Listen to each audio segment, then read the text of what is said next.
Very good, Descole.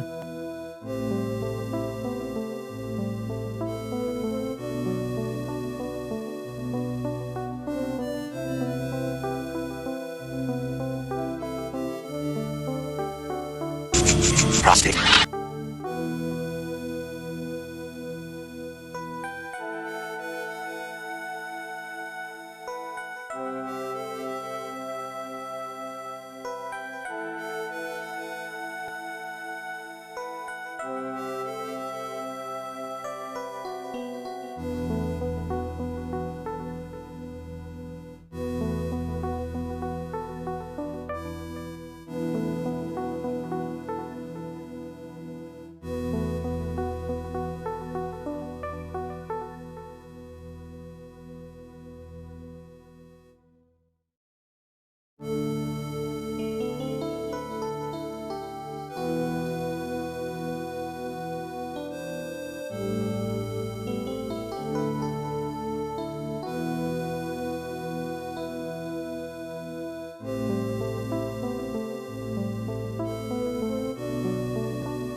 Good evening, everyone.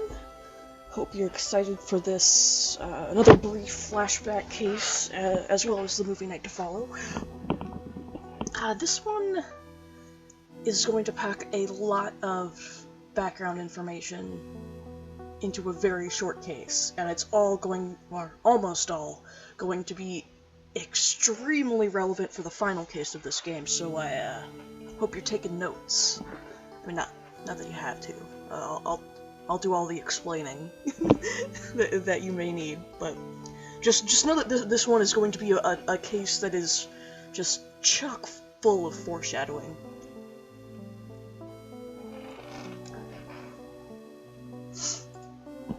So, let's go ahead and get started.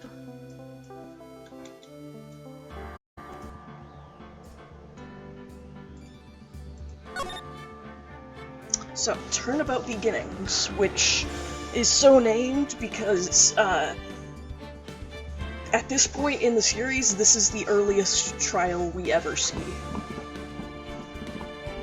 There is one that goes, well, quite a bit more back in time in investigations, and then, well, you know, the Great Ace Attorney is like, you know, a whole century in the past, but, whatever. Anyway, at the time of Trials and Tribulations, this was, like, the oldest case that anyone had ever seen.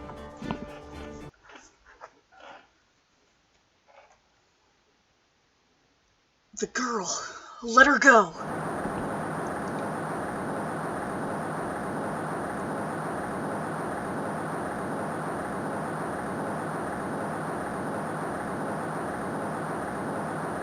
Just shut up! Come closer and I kill her!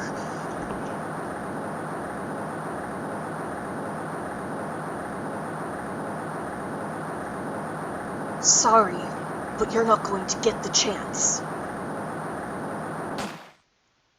Very good, Descole.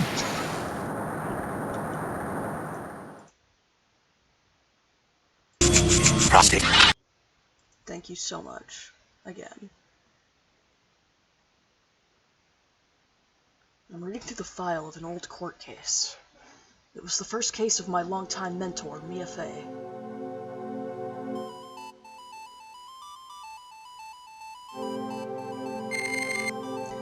Named Terry Falls, charged with kidnapping, murder, and sentenced to the death penalty. After escaping, Falls met with and then murdered Sergeant Valerie Hawthorne, recaptured on Eagle Mountain about 8 hours after his escape. Her very first client was a death row inmate who had recently broken out of prison. That was a whole year before Mia and I ever met. So, a year before the Feeney case with Dahlia and Doug Swallow and Cold Killer X.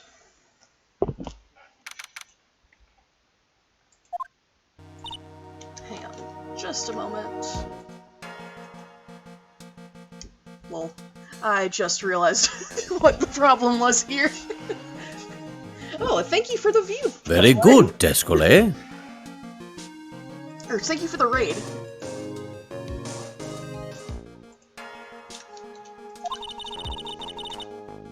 There, now my Twitch Studio overlay is working. Okay, so Mia's like, I'm so nervous, I think I'm gonna die. I never should have accepted this case. Eek! Ah! Good morning! Don't be so jumpy, Mia.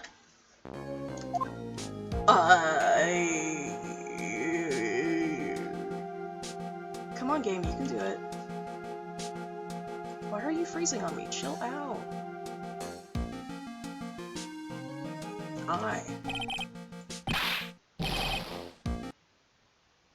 Hello? Good God, why did you just crash on me? What is your problem? Alright. Hang on a second, let me fix this. Oh well, on the upside, at least it'll play the whole intro cutscene over again for any new arrivals.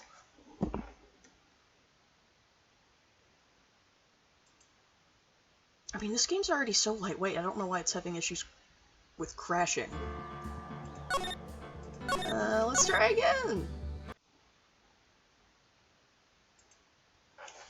Alright, the girl, let her go!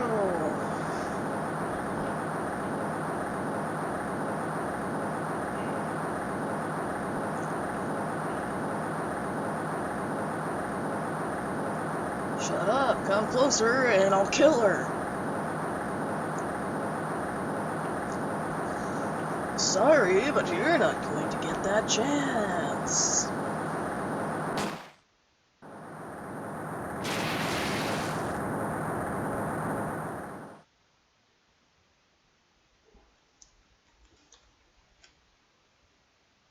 So here we are. Phoenix is doing some reading on his state-of-the-art 2004 laptop. Reading through the file of an old court case, which is the first one that Mia ever took. And he's also in the hospital? Ooh, question mark.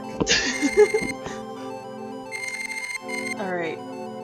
Terry Falls, charged with kidnapping, murder, sentenced to the death penalty. After escaping, Falls met with and then murdered Sergeant Valerie Hawthorne, recaptured on Eagle Mountain about 8 hours after his escape. Her very first client was a death row inmate who had recently broken out of prison. That was a whole year before Mia and I ever met. So 1 year prior to Doug Swallow getting electrocuted, Mia Fey took on this trial. This case, and went to trial for it. Okay. February 16th. I'm so nervous. I feel like I'm going to die. I never should have accepted this case. Eek! Ah! Good morning! Don't be so jumpy, Mia. I didn't do nothing, I swear! I didn't kill nobody! Terry Falls. My first client. Sentenced to death 5 years ago, and now, a prison escapee. Just relax, Mia. Make small talk and try to relax him. So why did you escape anyway? I'm sorry. I didn't do nothing. I didn't kill nobody. I never lie. I didn't escape from nowhere. But Mr. Falls, the police just recaptured you 2 days ago. Sorry. I told a little lie. Oh boy. But anyway, I didn't do it. I never killed nobody. Sorry for asking, but you're on death row, right? I'm really sorry. He sentenced me to die 5 years ago, but I was strict, I tell you. That woman, she lied in her testimony. That's why I got the death penalty. I swear it. I didn't kill her. I could never do that.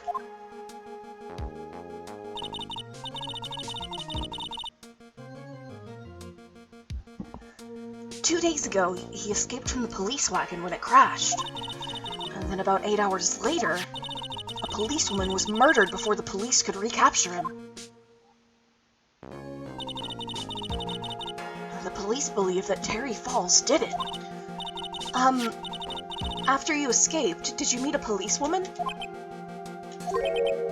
Yeah, I did. She's the reason I escaped. So that much is true. He did meet with the victim. But I didn't kill her! She was alive when I left! She was alive! It's true. I can trust him, right? I mean, I should. Hey. Doesn't he looks kind of familiar? Nah, never mind.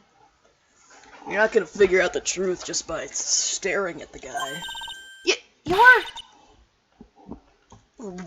Why are you here?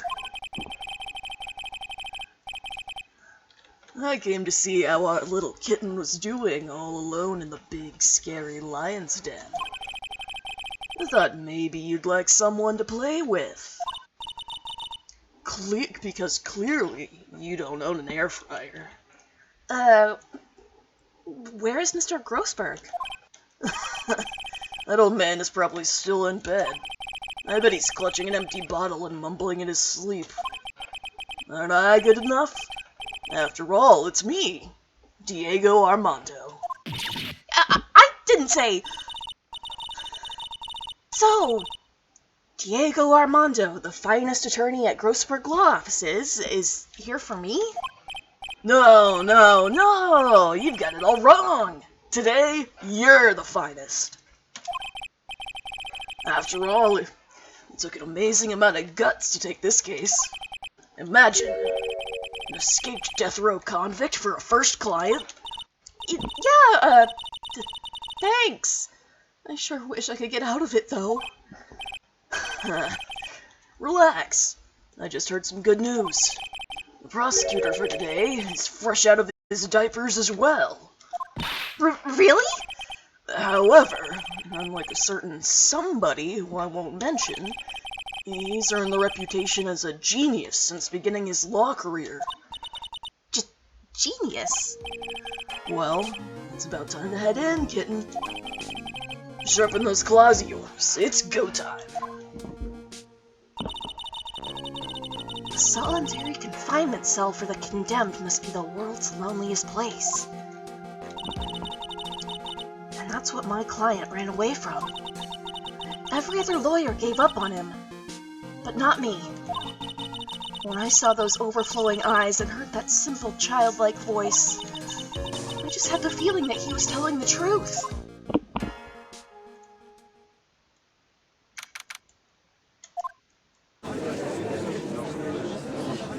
Oh, who's that? Oh shit, it's the Canadian judge. Court is now in session for the trial of Terry Falls. The defense is ready, Your Honor.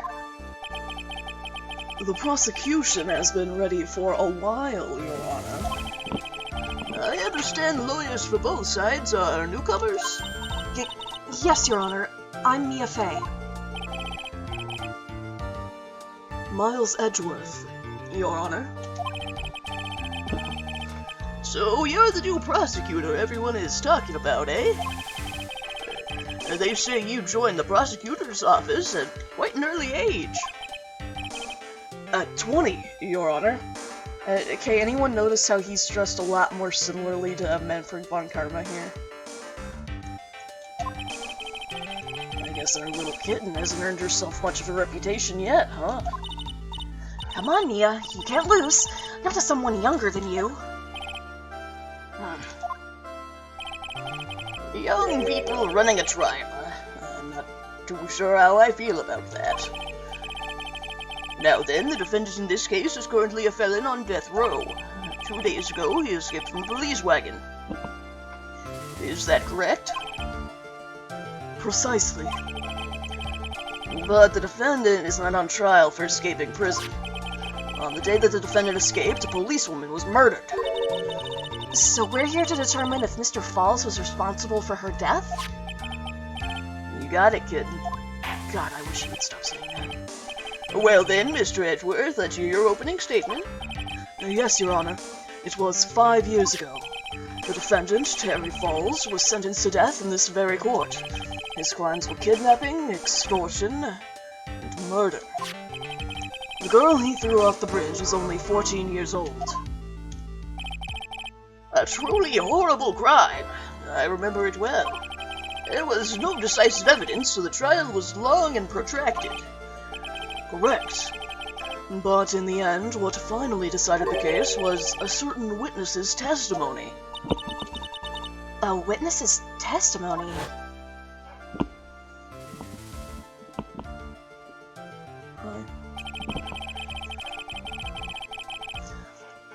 The testimony of Detective Valerie Hawthorne, the person who confronted this criminal.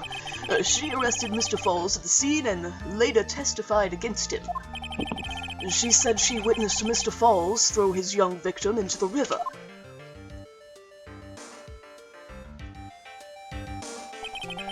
For those who are not aware, Eagle River is well known for its powerful current. Most bodies that fall in are never recovered. So Miss Hawthorne's testimony was the one that put him away. That policewoman you just mentioned, that wouldn't be... Exactly. The victim. The same woman that was killed 2 days ago. Police Sergeant Valerie Hawthorne. Aha! I see. The man who was sentenced to death based on her testimony escaped 2 days ago, with only one thing on his mind, to take revenge against the woman who convicted him. Aha! The truth is becoming clear to me now. Uh-huh? Yes. It's quite obvious that the defendant is guilty. Wait a minute, that's not right. At least hear the case before you decide on the outcome, Your Honor. Watch yourself, Miss Fay. I'm not sure I care for your word choice, or your tone of voice, or the fact that you are a woman. Young people these days simply don't know how to respect their elders, said the 20-year-old. What you're even younger than me, you hypocrite. Now then, Mr. Edgeworth, please call your first witness. I call the detective who was in charge of the initial investigation of this case. Oh, look who it is. Witness, state your name and occupation. Gumshoe! Dick Gumshoe! I'm the homicide detective in charge of the case, sir. I finally got promoted to the detective division half a year ago.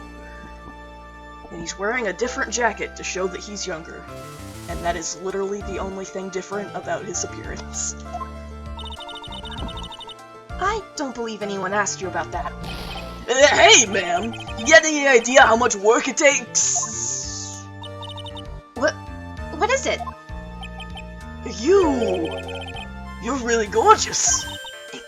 Excuse me? No, seriously. My heart, it's aching for you. And detective, pull yourself together and try to be professional. Otherwise, I'll write you up on contempt so quick that something other than your heart will ache. Like your balls. Okay, I got it. Now, detective, tell us about the incident. Yes, sir, right away. The victim was Sergeant Valerie Hawthorne, a veteran on the police force. She was stabbed in the back with a knife and died from excessive blood loss. That much is already stated in the autopsy report. The court would like to hear more details about the incident itself. Yes, sir, I got you. Okay, let's take a look at this aerial map of the area here. Good God. This is a sketch of Dusky Bridge, an old suspension bridge. And the river that runs under there is Eagle River. The victim and the defendant met there, on top of the bridge. Before stabbing her in the back, the killer carried the victim back to his car. He was recaptured at a police checkpoint as he was trying to make his getaway, sir.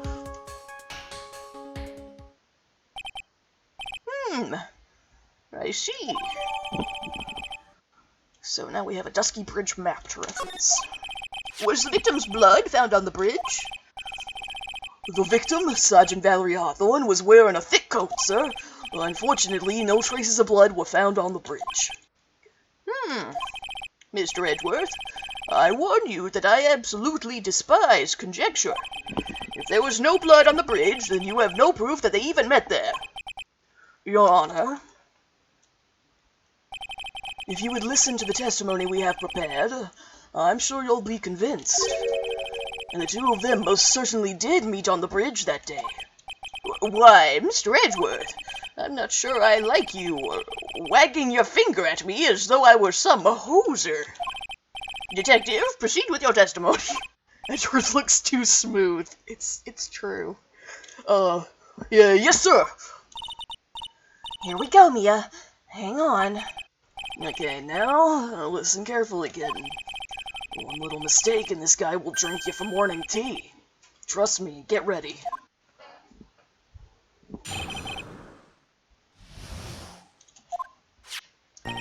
On the day of the incident, an unknown person phoned the sergeant and asked to meet. Sergeant Hawthorne went to the Dusky Bridge at the designated time and met with Mr. Falls. He is doing the Manfred finger wag. Bratworth, we're gonna get you out of there. And that's where she was brutally murdered, sir. Sad face. The criminal stuffed her body into his car trunk and tried to make a getaway.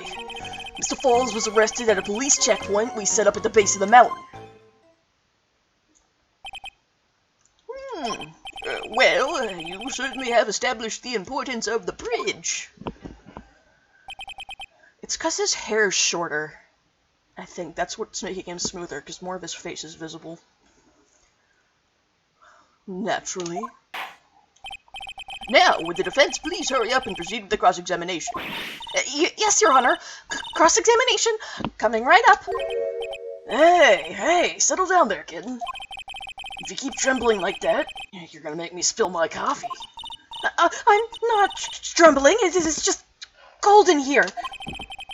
The courtroom can be a cold battlefield, alright. Especially for a beginner. I don't need you to worry about me. I mean, the defendant, the witness. Everyone's a beginner in here. You get me there. But maybe you should keep your claws out and show them what you've got, kitten. Can you please stop calling her that? It's okay, Mia. Stay calm. Just remember those court procedure videos you stayed up all last night watching.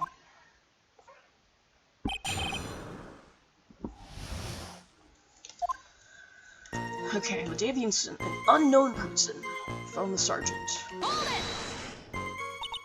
This unknown person, you have no idea who it might be, right?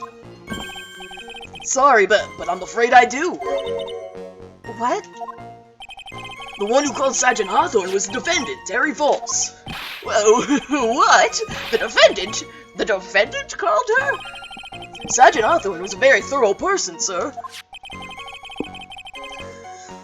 She left a note. She left a note about a phone call with Mr. Falls. A note? Yeah, a top-secret memo that she left in the desk.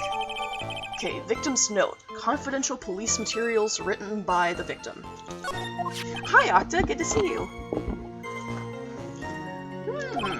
According to this note, it seems the one who called it the bridge was indeed the defendant, Terry Falls. Whose bright idea was it to keep that note from me?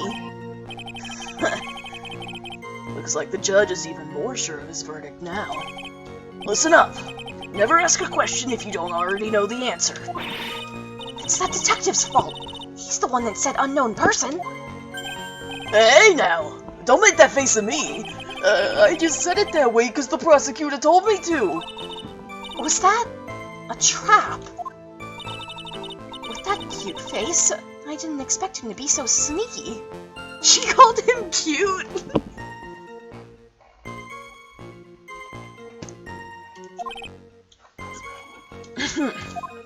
It's like he heard her thoughts about him being cute. Okay. So, let me see what that note says, actually. Okay, February 14th, 1:21 p.m. Falls, 4:30 p.m. at that bridge. Wear white scarf for identification. Talk to Dahlia. Tell her this time the whole truth must come out.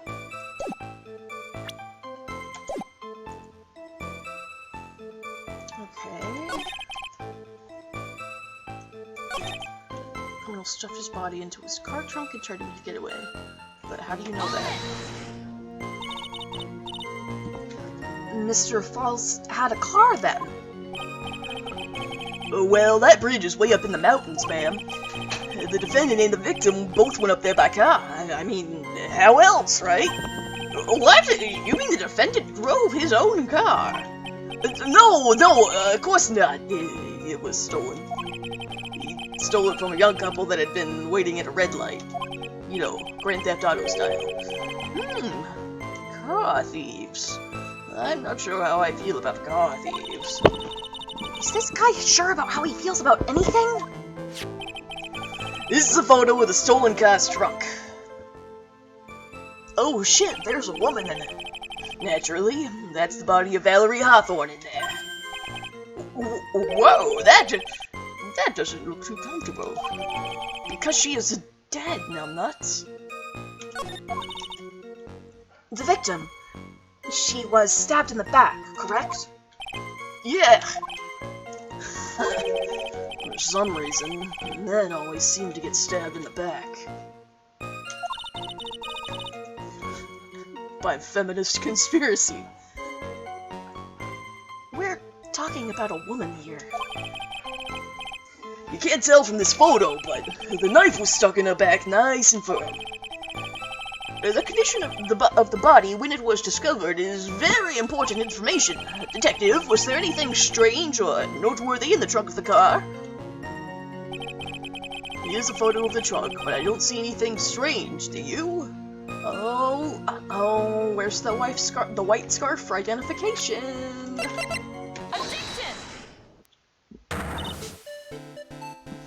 Witness!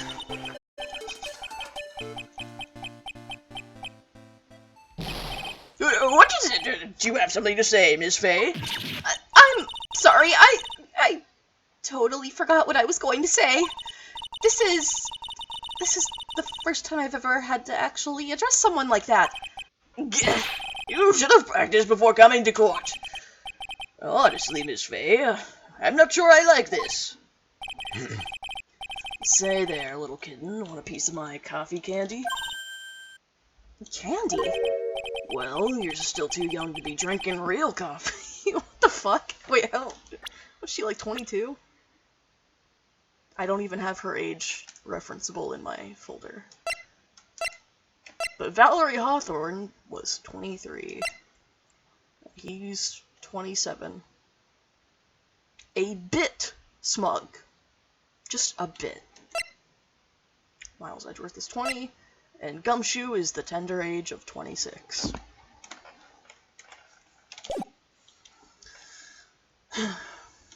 Still too young to be drinking real coffee. Come on, Mia, shake it off. You're a lawyer. Detective? Yes, ma'am! This photo. You said there was nothing peculiar about it. Is that correct? Yeah, that's what I said. Well then, I suggest you take another look at the note written by the victim. The note? It very clearly says, wear white scarf for identification. The caller must have forgotten what the victim looked like.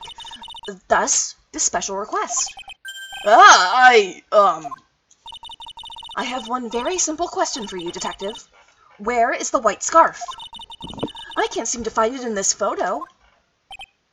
Well, to be honest, we didn't find it in the trunk, ma'am. Huge tits for 26. And you stopped there? You should have looked for it.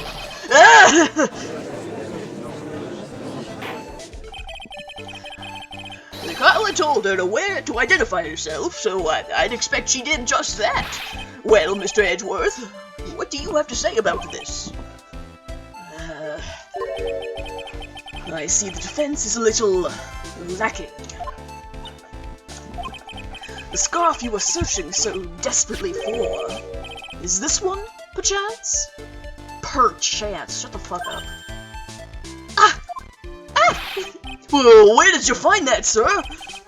On Dusky Bridge. I was there first and decided to conduct my own investigation. I won't rest until I've inspected every single nook and cranny. Why didn't you tell me? I made a decision to keep all pieces of evidence in my personal satchel. It's the safest place I know. That hotshot sure has a flair for the dramatic. It's not exactly white, as the caller requested, but as you can see, it's close enough for what it was intended for. That's my purse! I don't know you! It looks like it spent some time in the mud. Not surprising. It was drizzling on the mountain that day. Prosecutor Edgeworth. He was intentionally hiding that scarf the whole time. Bitch. The court will accept the scarf into evidence. Alright, worn by the victim at the time of the incident. Found on Dusky Bridge. Now, if the attorney for the defense has finished embarrassing herself, I'd like to move on with the testimony. That is alright with you, isn't it, Miss Faye? Boy, would I like to wrap this scarf around his smarmy little neck. Very good. Now, if we're done with this mud-covered scarf business, the prosecution moves to establish conclusively and with hard evidence that Ms. Hawthorne and Mr. Falls did indeed meet on that bridge that day. Furthermore, we will show exactly what occurred there. That sounds quite promising. I can't wait to hear all about it. Everything's moving at his whim. Don't forget, kid. There's a reason why everyone considers this kid a genius. A genius, huh?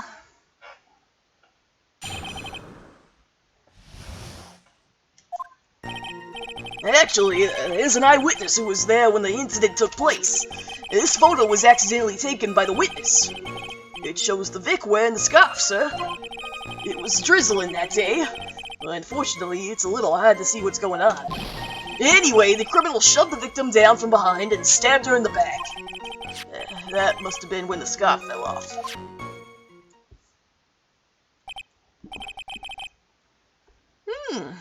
Looking at this photo, you really get the sense that this bridge is very high up. It is about a 40-foot drop from the bridge to the Eagle River down below. Mr. Edgeworth, who took this photo anyway? Let's just say that it was a well-intentioned third party. Aha! A potential witness. So, why isn't this person in the courtroom? Well, they said they absolutely did not want to testify. The person in question is very delicate, Your Honor. Besides, as long as we have this photo, I see no reason to compel them to testify. I'm not sure how I feel about that. Can you imagine someone actually enjoying being cheese grated? I'm not sure how I feel about that.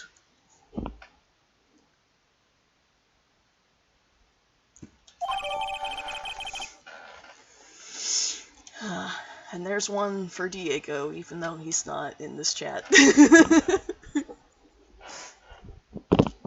It's okay. Someone can clip this later and send it to him. Alright. Witness's photo. Seems to have been taken by the witness. So now we know there's a witness who definitely is not going to testify. Wink, wink. So, as you can see, Terry Falls had both the motive and the opportunity. I think it's quite clear that at this point what happened on that bridge. Aha! The truth is becoming clear to me now. Uh-huh. Yes, it's quite obvious. He's clearly guilty. Not again. That's not fair. I haven't even done my cross-examination yet. God, he looks like a fucking goldfish when he does that face. What do you mean?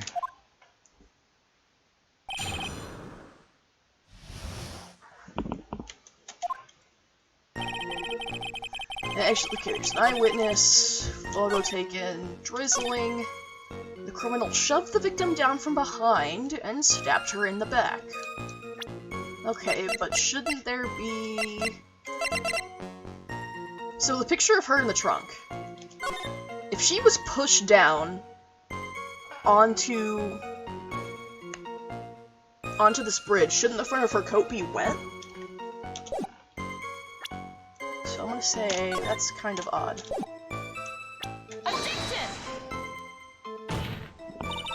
Your Honor, what...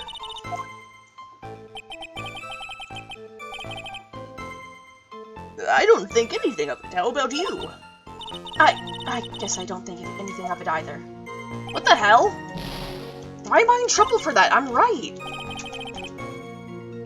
Shoved the victim down from behind and stabbed her in the back.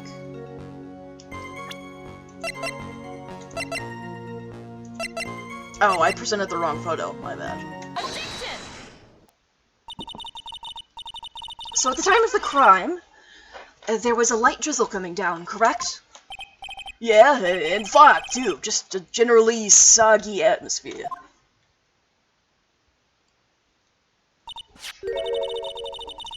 Well, I have evidence that doesn't go with the soggy atmosphere. But this is a photo of the victim's body that was found in the car trunk. Considering the conditions at the scene of the crime, something isn't right. Well, by all means, please enlighten us as to what isn't right. What is it about this photo of the trunk that doesn't fit in with the conditions that day? The fact that her coat's not wet or muddy. Naturally, the answer is right here. The victim's coat? As far as I can see, there's nothing strange about it. That's exactly what is strange. Recall the testimony. What were the conditions on the bridge that day? It was drizzling and foggy. Dusky Bridge was all wet. If the victim really had fallen down on her stomach on top of the bridge, then the front of her coat should have been covered in mud. That's exactly right. The other day, I fell on a muddy street and my gorgeous playoff beard was befouled. I do admit the crime scene was quite wet that day. However, that doesn't mean that the top of the bridge itself was muddy. If your honor had fallen in the shower instead of on a muddy street, your glorious hockey beard, pride of the legal league, would be wet, but not muddy. Fortunately, I have yet to test that. Still, your point is well taken. Can you prove the surface of the bridge was muddy that day? The surface of the bridge, huh? A real man wouldn't stand for a taunt like this. Neither would a real woman. Shut the fuck up, Mr. Sajani. Of course I can. Here's the evidence that proves the surface of the bridge was muddy. Her scarf has all this fucking mud on it. The evidence is the scarf. Ah! It should be obvious. If the scarf fell on the bridge and got this muddy, it means that the bridge was obviously covered in mud. No! I can't be outwitted by this novice bimbo! My god, why is everyone coming for Mia's throat?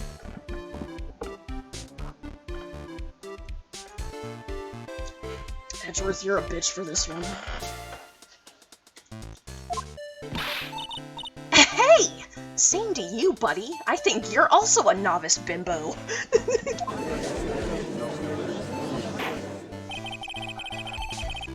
Miss Faye's assertion makes perfect sense to me.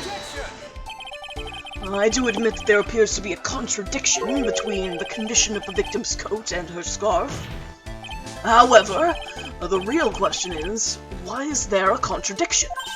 Uh-huh. For every contradiction, there exists an explanation. Let's look at what the explanation in this case may be, shall we? Alright. It's not like he's really giving me a choice here.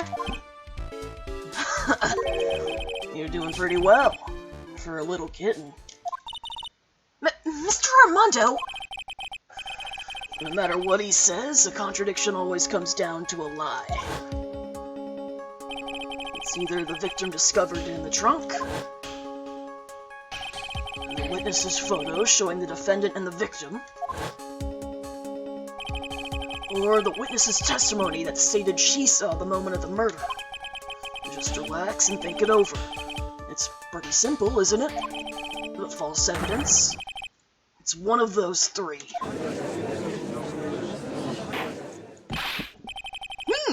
What you said just now, I'm not sure I like that.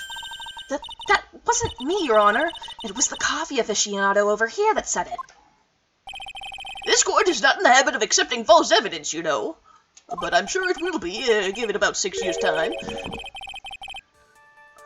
Blame it on him, Your Honor. He's the one trying to slip false evidence into court. Exclamation point. But we won't let him. We'll expose his evidence as the flimsy scam it really is. Yes! The false evidence in this case is the witness's testimony. That'll get the witness to come out of hiding and finally testify. It is a no-brainer. Obviously, it's the witness that's suspicious. During his earlier testimony, the detective pointed out a crucial fact. The criminal shoved the victim down from behind and stabbed her in the back. Now, is that testimony exactly what the witness claims to have seen? Yeah, that's what the witness told us. That testimony is filled with holes. After all, the victim's coat isn't dirty at all. That's true. It's not just true, it's the truth. If there was a truly decisive witness in this case, I'm certain that boy Wonder over there would have called them in the first place. Your Honor, the defense requests to cross-examine the eyewitness. The testimony presented so far is not only vague, but contradictory as well. Well, Mr. Edgeworth, it appears that we'll need to hear from your mystery witness after all. You should brace yourself for the brutal truth. Huh? Your Honor, the prosecution has no intention of hiding the witness from the court. We are prepared to present our witness at any time. Very well. Please bring forth your witness at this time. What Mr. Edgeworth said kind of worries me. What does he mean by the brutal truth?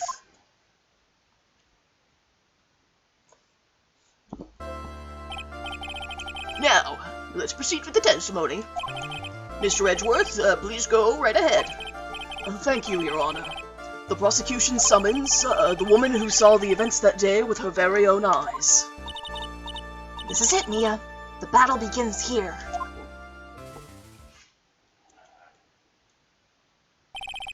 Witness, what is your name and occupation?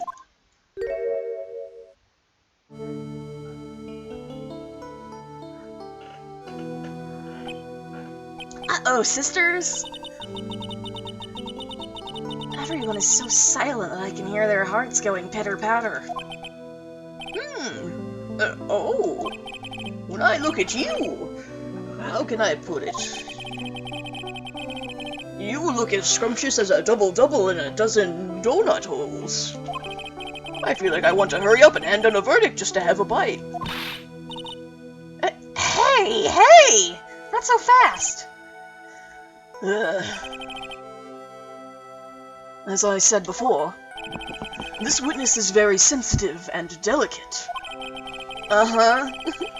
I would ask the court to please exercise care when addressing her. Yes, indeed. Thank you, Mr. Edgeworth. You are a true gentleman. Miss Fay, you could learn a lot from this man. If he's such a gentleman, he sure doesn't act like one to me.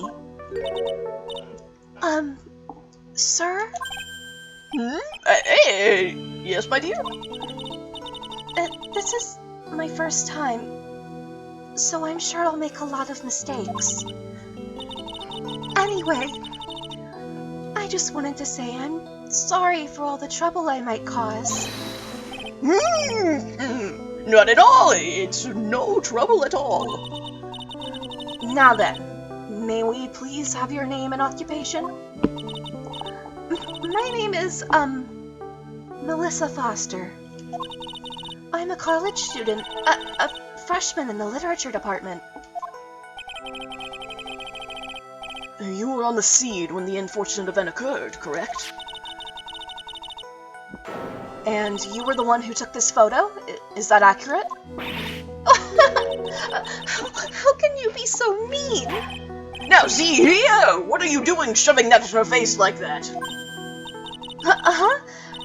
But it's just a photograph. It's not like it's something dangerous.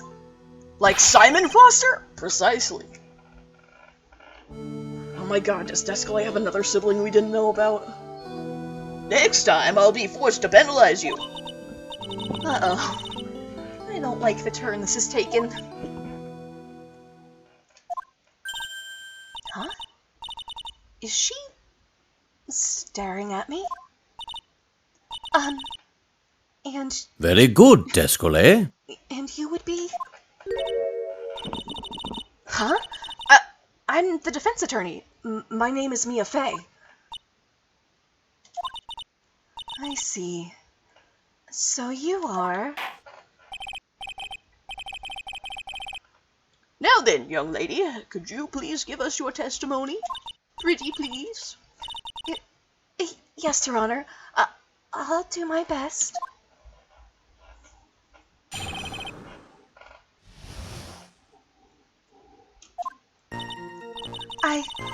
I was using my camera to take some pictures of wildflowers. Then, I noticed there were two people standing up on the suspension bridge. Suddenly, they just started fighting. That's when I hurried and took the photo that shows the crucial moment. And right after that, I called the police.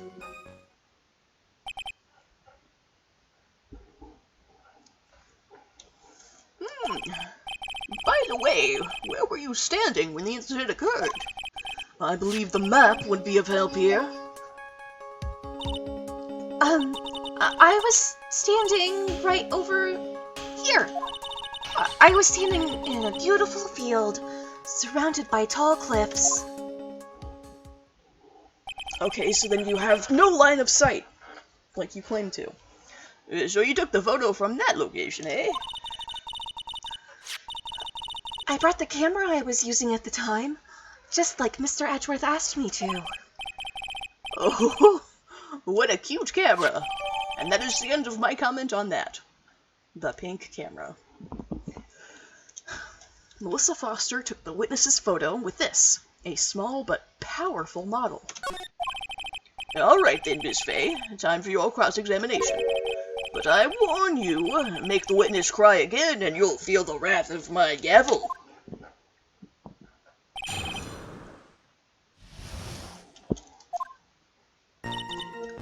I was using my camera, two people on the suspension bridge. Suddenly they started fighting. That's when I hurried and took the photo that shows the crucial moment, but they're not fighting in this picture. They're just, like, staring at each other. Witness? When you said you took a photo of the crucial moment, is that what you meant? All I can see in this photo are two people facing each other. You testified that you saw the two of them starting to fight. Normally, that's the kind of thing we would refer to as a crucial moment. Why haven't you presented a photo like that? Well, you see... The photo we presented was the only one there was. But if you really wanted to capture the crucial moment, then what happened next? You must have taken a photo of it. Don't... Okay, Homer Simpson. My apologies, young lady. But Ms. Fay's assertion is not without a certain amount of merit. He can certainly downplay a situation, can't he? Oops, I said the quiet part out loud. I'm sorry. I'm a very bad girl. I used it all up. The film, I mean. You ran out of film? This photo was the last one. What? Unfortunately, that is the truth. I personally examined all of the photographs she took that day.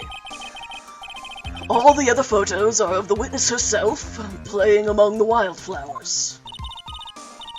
The witness herself? Then who took the photos? Well, you see, my camera has a timer feature built into it. So, you took photos of yourself? I remember taking some photos of myself once too. Please, no details. I'm sorry, Judge, were you sending unsolicited dick pics to people? It seems that Ms. Fay's assertion was not so decisive after all. Wait, just a minute! Well, if she had no film left, she couldn't very well take more pictures, eh? Ms. Foster, perhaps then you can tell us about a different sort of photo. Photos of the incident that you took with your very own eyes. Mr. Edgeworth, you're quite the poet. Very well then, let's get back to the cross-examination. Let's hear your thoughts on the fight that you witnessed. Yes, Mr. Judge. Boy, this guy is really a sucker for sweet talk. It looks like the other kitten in the room is the one that's getting all the attention. Yeah, it's sickening. Okay, I was using my camera to take some photos of the wildflowers. Two people on the suspension bridge, they started fighting. Victim turned and tried to run away, but she only got about 10 yards before she was stabbed in the back. Yards, not yarbs. I don't know what a yarb is. Are you sure you saw that? Because if she claims to be standing right here, then there's this huge cliff here. And if she was running away towards her car to the left, then Melissa wouldn't be able to see that. Why the fuck you lie? Witness, your testimony is a joke. I think the butterflies are the type from Hunter x Hunter that drink blood. I'm like, oh yeah, like the, God, I know they have a specific name. I don't remember it, but I know what you're talking about. The ones that followed Hisoka around all the time, because he was just fucking covered in it. Uh-huh? What? But I just... Miss Fay, I thought I warned you not to make the witness cry. Wait, are you serious? Did the blood-attracted butterflies exist for real? One short testimony and two bad contradictions. There's no possible excuse. I mean, apparently no one else does that, in this chat at least. You say there were two contradictions? It's simple. Just take a look at the diagram of the area. According to her testimony, the two of them were in the middle of the bridge. But if they were, and the victim had turned around and tried to run, well then, she would have hit a dead end. You said 10 yards, but she couldn't have even ran 5. Because Dusky Bridge is collapsed on that side.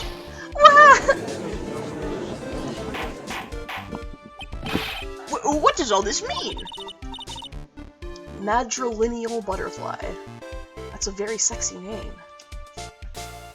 It's very simple, Your Honor. This charming little witness told a charming little lie. That's all there is to it. Irk! What the fuck? This young lady has been lying to the court? Just a moment, Your Honor. Mr. Edgeworth.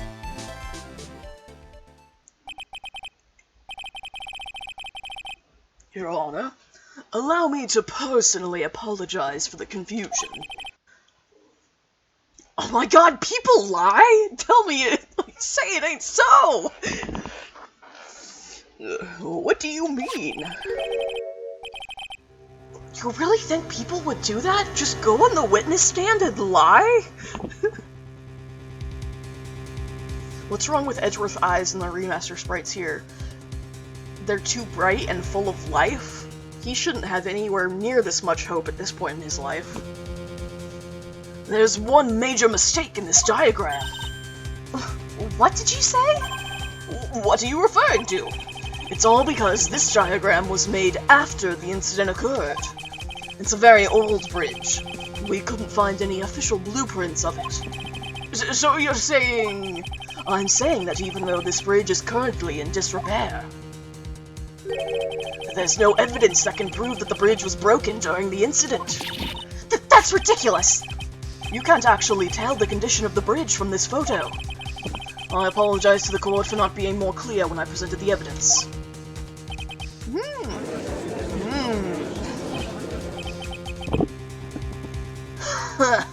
That guy's good. Huh? What do you mean? He planned it from the beginning. He's a genius, alright. That diagram of the bridge was his insurance policy. What? That coward! Well, Miss Faye, it seems you've once again made a reckless accusation. I'm so sorry. I should have been more careful myself. No, it wasn't your fault at all. Now then, shall we go on with the trial? I'd like to establish, once and for all, what it was that the witness actually saw.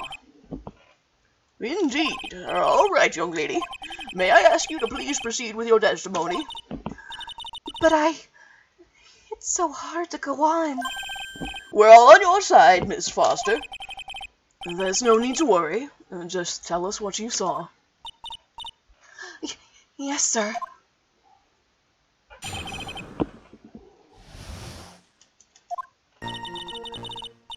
After he stabbed her in the back, he quickly picked her up in his arms, and then he carried her over to the car. I suppose that was the only way he could make sure the body stayed hidden. He couldn't just leave the body on top of the bridge. Oh, I'm sorry. I'm only supposed to talk about what I saw. Witnessing such violence must have been difficult. Yes, sir. I'm still shaken up. If he accepts this testimony as it is, we're finished. Don't say that! Ah, well, maybe I'll stop off at my favorite cafe on the way home and make a really great mocha latte. This trial isn't over yet. That's what I like to hear. I think she said that just so she said this trial isn't over because she didn't want to say yes to going to the cafe with him. Alright, Miss Faye, your cross-examination, if you please. The contradiction is staring you right in the face, Mia. Go on the attack.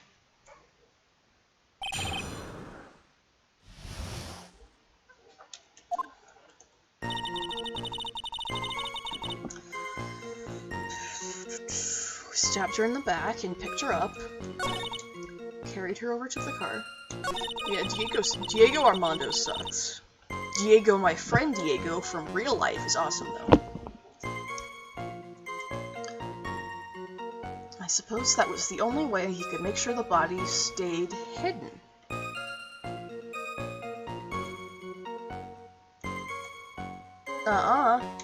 There's another really easy way to make sure a body stays hidden. If you're standing on a bridge overlooking a deep river. Like, dude, just throw her off the bridge! Problem solved! Like, this is like, murder scene cleanup 101. Shit, I meant to present that. Objection!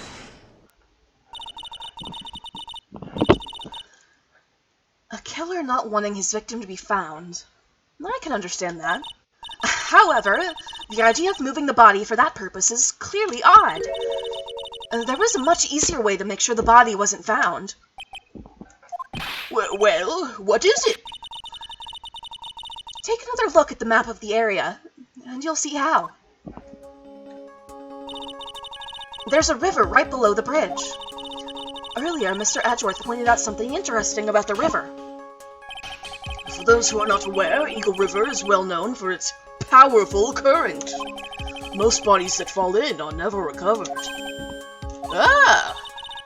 In the kidnapping case 5 years ago, the victim's body was carried away and never found. If 10 murders were to occur at that same spot above the Eagle River, you can bet your boots that every other killer would have tossed the body in the water.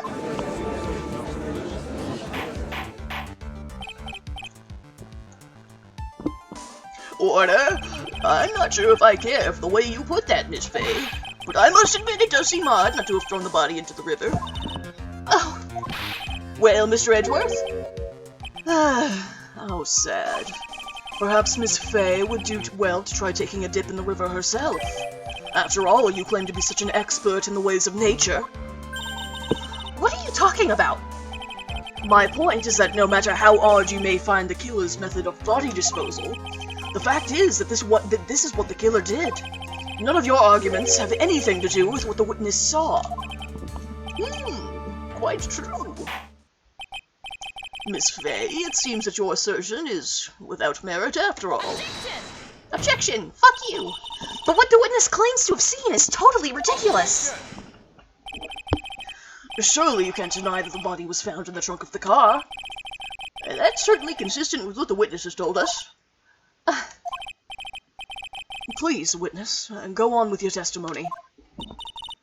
I'll try. All you have to do is tell us only what you saw. Otherwise, the mean lady might yell at you again. Who is he talking about? Alright, I'll do my best. After he stabbed her in the back, he quickly picked her up in his arms, carried her to the car, broke into the trunk of the stolen car and hid the body in there. But you couldn't have seen that from where you were standing!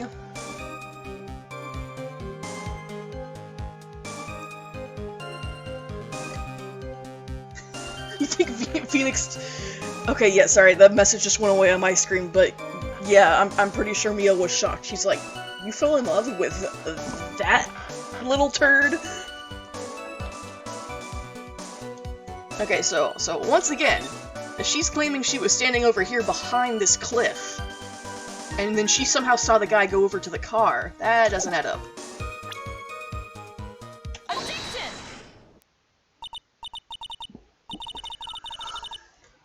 Well, Miss Foster, it looks like you've done it this time. Huh? Done what? Made a crucial mistake. A crucial mistake? Like what, Miss Fay?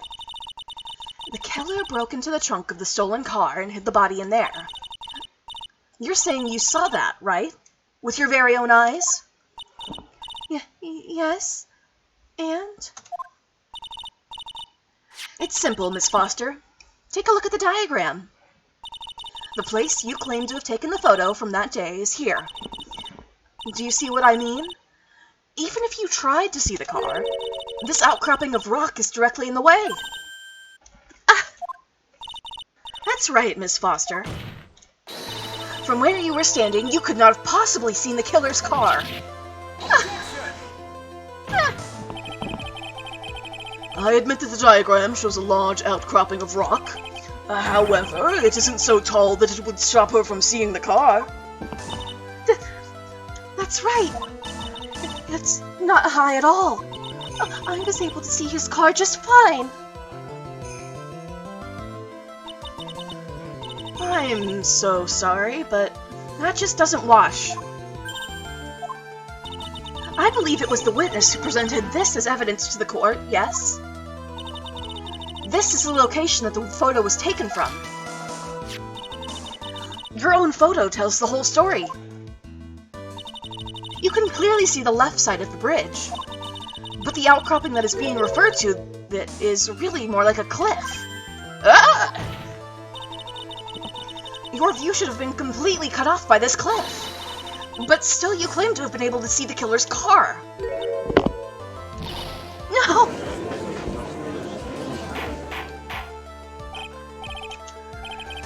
What is the meaning of all this ballywoo? Your Honor, don't jump to any hasty conclusions. The fact that the escapee fled in a stolen car was reported on the news. After witnessing a murder, I'm sure you can appreciate that the witness was very upset. And she must have heard about the stolen car and convinced herself that she saw it.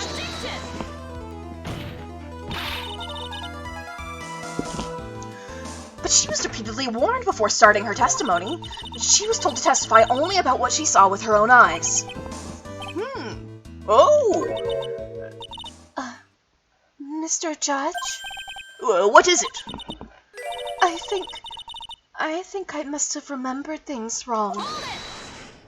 Hey, wait a minute! You can't just say that! Miss Faye, no one on the face of the planet is perfect. Yes indeed. Quite true. You know what they say. Nobody's perfect. I'm inclined to give the benefit of the doubt to our witness here. What? That's not fair!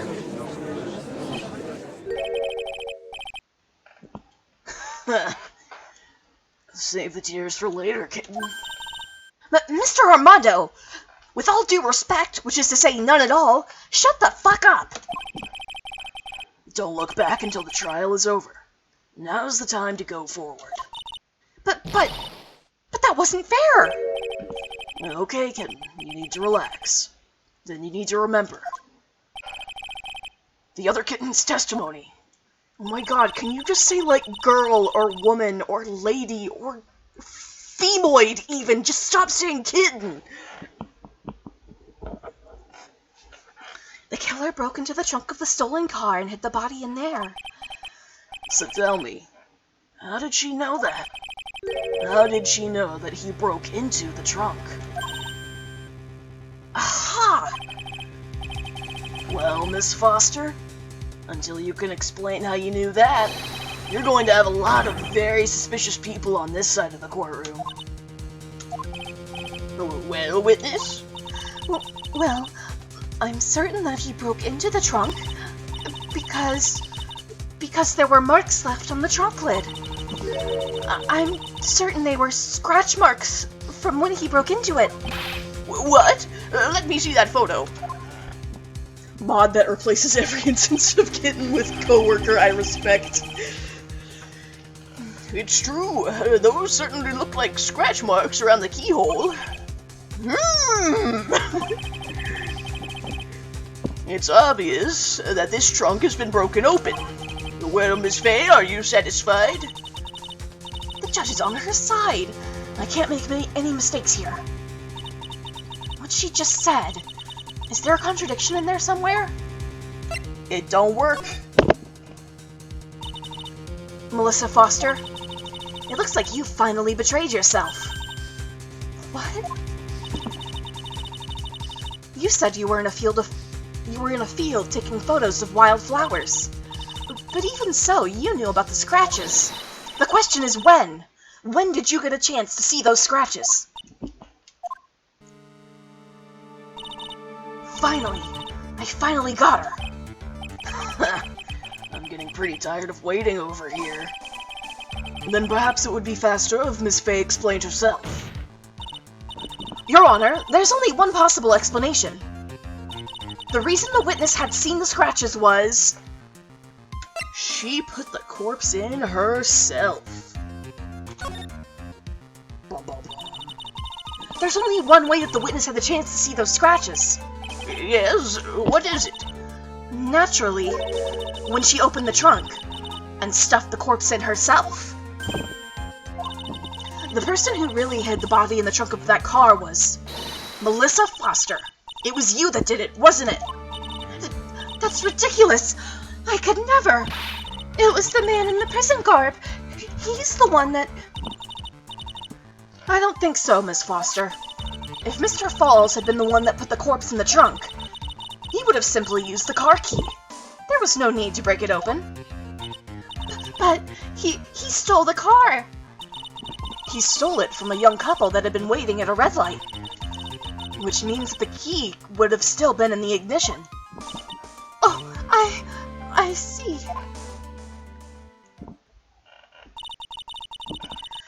Thank you for telling us about the scratches, Miss Foster. Without that, we never would have uncovered the truth. That it couldn't have been Mr. Falls that put the body in the trunk. No! Preposterous! To even suggest that the witness put the body in there! If that were true, then how did you explain the photo that she took? The corpse could only have been put in the trunk when the incident occurred. And we already know that at the time she was taking photographs.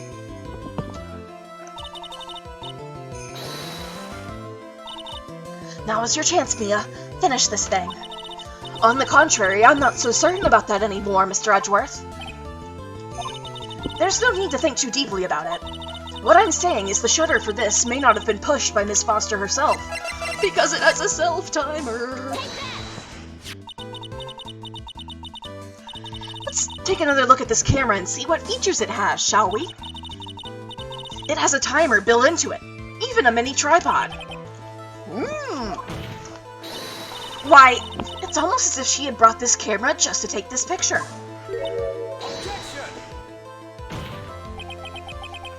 What are you trying to say then, Miss Fay? That when the crime occurred, Miss Foster wasn't in the field as she claimed? Well, if she really did use the camera's auto-timer, then the answer is yes, she was somewhere else. Exactly, she was not in the field. Would the defense please explain further? Listen, this is a crucial point. Where was Miss Foster when the incident occurred? And answering that question will also make clear Miss Foster's true identity. Well then, please answer this question. Where was Melissa Foster when the incident on the bridge occurred? Uh-oh. She was in the victim spot. Naturally, the witness was right here. But that's where the victim, Miss Hawthorne, was standing.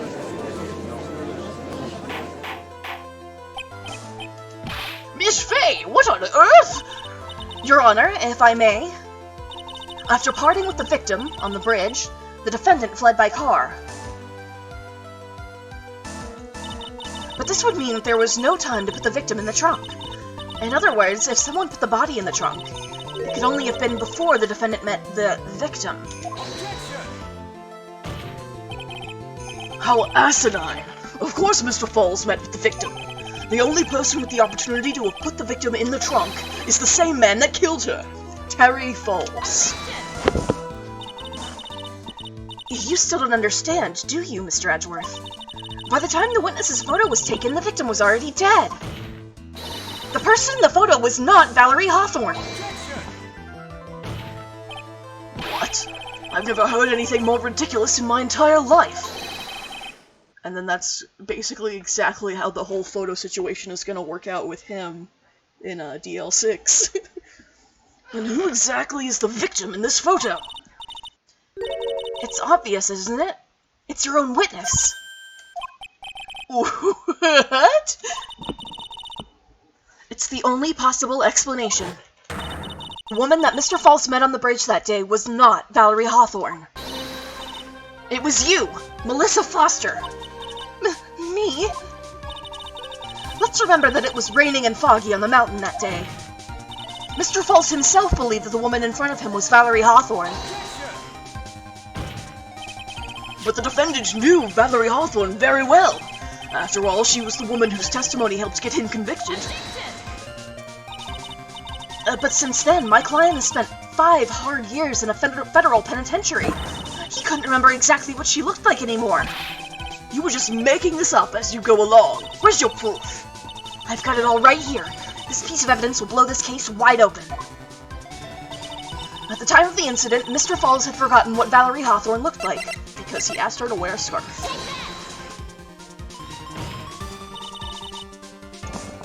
Mr. Falls had forgotten the victim's face.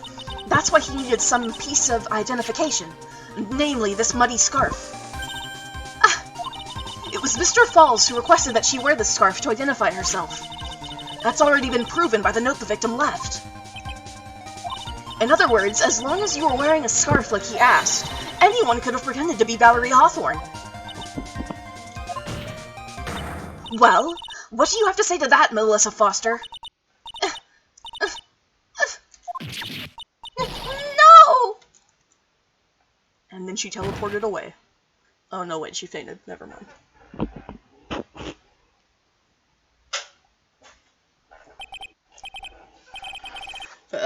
Where's Miss Foster? She's collecting herself in the lobby.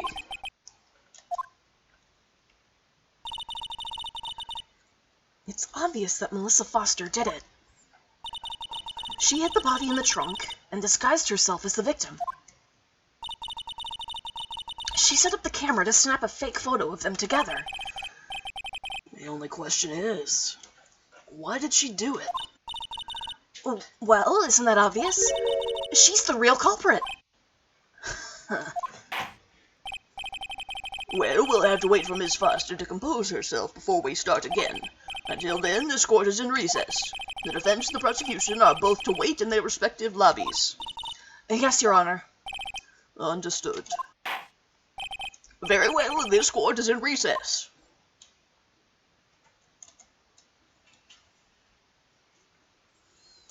Alright, so this is halftime in this case, so I'm gonna take a brief moment to stand up and grab a quick snack. I will be right back.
Alright, I'm back, and the rest of this trial I think should go pretty smoothly. I mean, it's gonna be action-packed, but then after that we can go wind down and watch Wolverine. Alright, let's get back into it.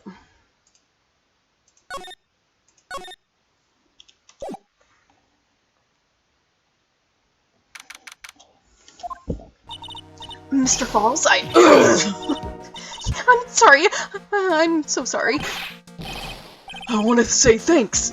You're real good. You really hooked me up. Thanks. We're almost there. Once I prove that she committed the crime. Yeah, but there's one more big obstacle we've got to get past. Obstacle? Yeah, motive. Why would Melissa Foster kill that policewoman anyway? Motive, huh? Anyway, we're still badly in need of information. Information. Right. What we need the most is info about this Melissa Foster herself. All we know is that she's a student studying literature. And one more thing. What is it? Well, the incident that happened 5 years ago, of course. The kidnapping murder case that Zebra Boy here is on death row for. I didn't do nothing. I didn't kill nobody. I never lie. Mr. Falls, in that case, tell us more about it. About what happened 5 years ago. Okay, I trust you. That day, 5 years ago, I dream of it every day. This picture, it reminds me of everything. Bridge looks same, just like then, 5 years ago. Like it could fall apart. Fall apart any minute. I guess he kind of speaks like the Hulk, I guess? So it's been broken like that for at least 5 years. Sorry, buddy, but you sound like the one that could fall apart at any minute. It's true, I did. I did kidnap her. 5 years ago, I kidnapped my girlfriend, Dahlia Hawthorne. Your girlfriend? Huh? Hey, hold on there. Did you say Hawthorne? The victim's last name. Dahlia Hawthorne. Valerie's little sister. What? Are you serious? The girl. The girl! Let her go! Now we're flashing back to the intro again. Shut up! Come closer, and I kill her! Sorry, but you're not going to get the chance. So now we know who all three of these people are. That's Cherry Falls with a young Dahlia Hawthorne, and Valerie Hawthorne pointing her gun at him. The detective back then was Valerie Hawthorne. At first I thought shooting someone for a kidnapping was crossing the line, but if it wants to protect her little sister, I can understand why she did it. Wrong! Not protect sister! Valerie betray me! Betray us! Oh, what do you mean she betrayed you? Everything! All lies! All make-believe! Kidnapping, too! A make-believe kidnapping? Dahlia, my girlfriend, my love. I'm not going to read that last sentence. Did he actually say my teen angel? He's seen one too many soap operas. I'd do anything she says. Anything Dahlia says. Anything Dahlia says? Hold on a minute! What you're saying is that the kidnapping 5 years ago was planned by... Yeah, me and Dahlia. And Valerie, too. I wish Falls falled off that bridge. Hits him with a mallet so hard he goes through the floor. I'm hitting him so hard his head comes off like the movie Hereditary. Valerie was in on it? Dahlia's family rich. Jewelry business. We get one jewel. That's what we thought. Me and Dahlia wrote kidnap note. We sent to her dad. Asked for $2 million diamond. Tell him make exchange on Dusky Bridge. We tell him Valerie make transfer cause she knew detective. Having a police detective in your pocket is a useful thing, alright. In the end, you were planning on splitting the 2 million 3 ways, huh? Yeah, but that woman!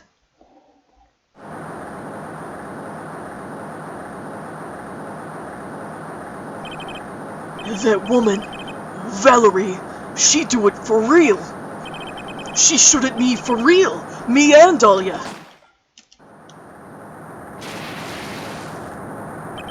I was shot in arm. Dahlia, she jump in river.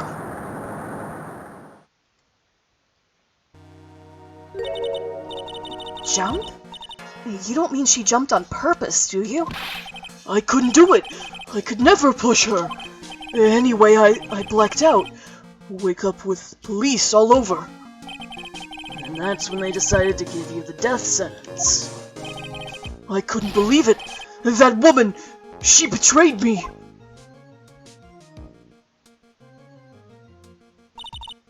That man, Terry Falls, he killed her. He threw her off the bridge. He threw my beloved sister into the roaring river 40 feet below.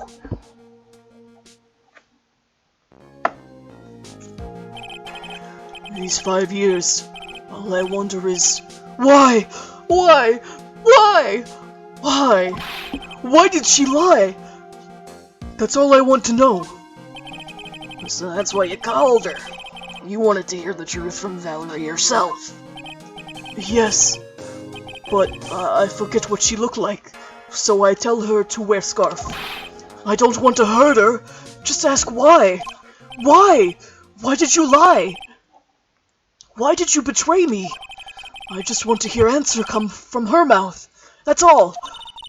So that's why you made a crazy escape like that. Just one thing, Zebra Boy. My senses are tingling all over. Tell me, Mr. Falls. Where is it? Huh? Where's what? Come on now, kitten. The ransom. The $2 million diamond. Remember that now? Did you give it back to Pops? Did the police take it? I dunno. Huh? You don't know? No, really, I dunno. It's gone. With Dahlia. With Dahlia?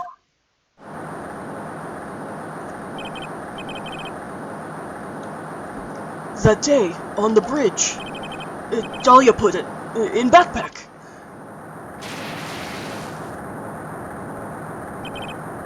Now gone. With Dahlia. Gone forever. Into Eagle River.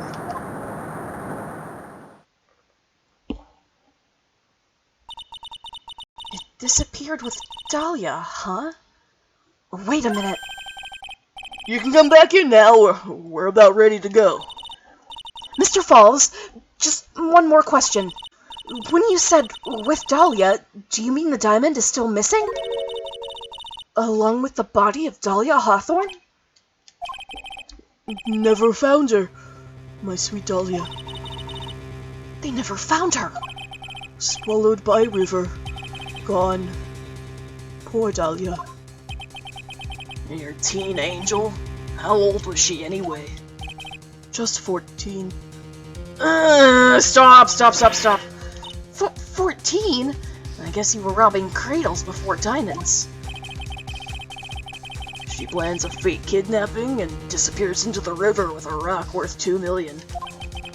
Man, oh man. Angels these days. Falls takes the fall and gets a one-way ticket to death row. Is Dahlia Hawthorne an angel, or is she really a conniving she-devil? Your Honor, I would like to change my client's plea to guilty of everything. It's time, kitten. Looks like we have a few more aces up our sleeve now. You bet. Alright, Diamond. A $2 million gem used as ransom for Dahlia. Lost to Eagle River 5 years ago. The training wheels come off now, Mia. You've got to strike while the iron is hot. That's one of my rules. Remember it.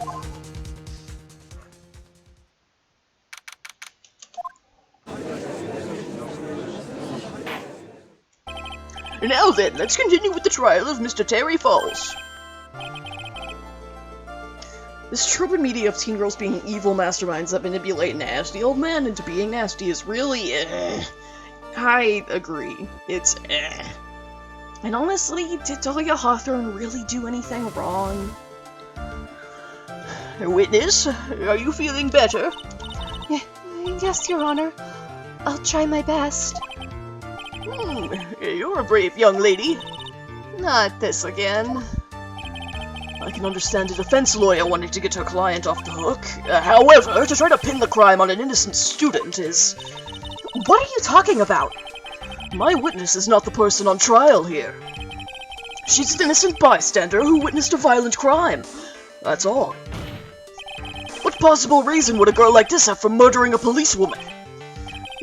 It's certainly hard to imagine this woman as a murderer. Her motive, huh? I figured that's what I had to establish next. Well, Miss Faye, do you have any evidence of a motive? Yes, of course, I think. You're still acting as tame as a kitten, co-worker I respect wholeheartedly. Mr. Armando, listen. A lawyer is someone who smiles, no matter how bad it gets. Smiling on the outside while your guts are twisted in knots is the mark of a pro. Maybe so, but I wish you would quit grinning at me like that. Excuse me. May I speak, Mr. Judge? Of course, Mr. Judge. Yes, you may speak. I affirmed like a normal judge. I'd like to say something. Some people here are suspicious of me, right? That's why I at least wanted you, Mr. Judge, to know that it's not true. I see. You're such an honest and upstanding young lady. Looks like this witness is a real professional. What do you mean? Look at that 100-watt smile. Just when things are darkest for her, click, she lights right up. Very well then, let's hear what the witness has to say.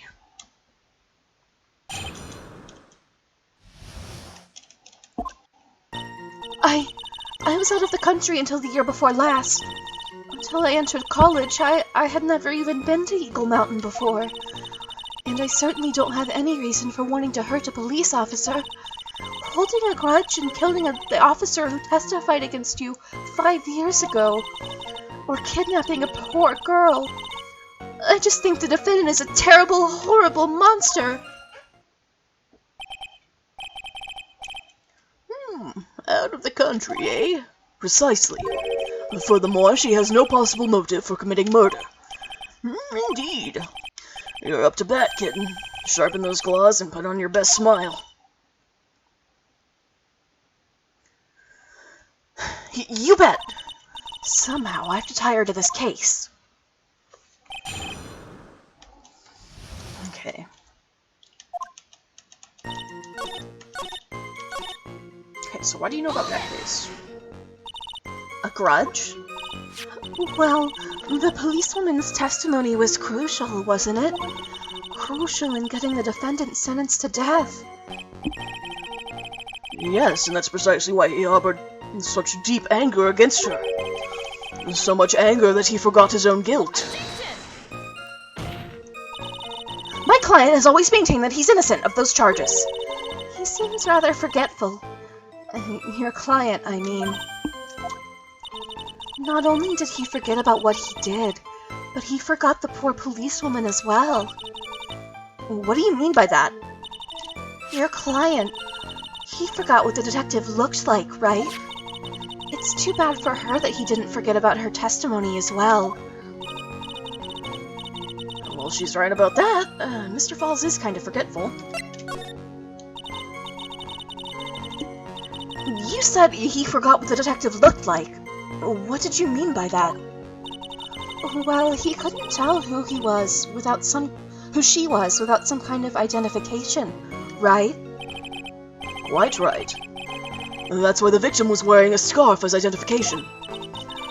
Why, if I had been wearing a white scarf that day, then he probably would have tried to kill me.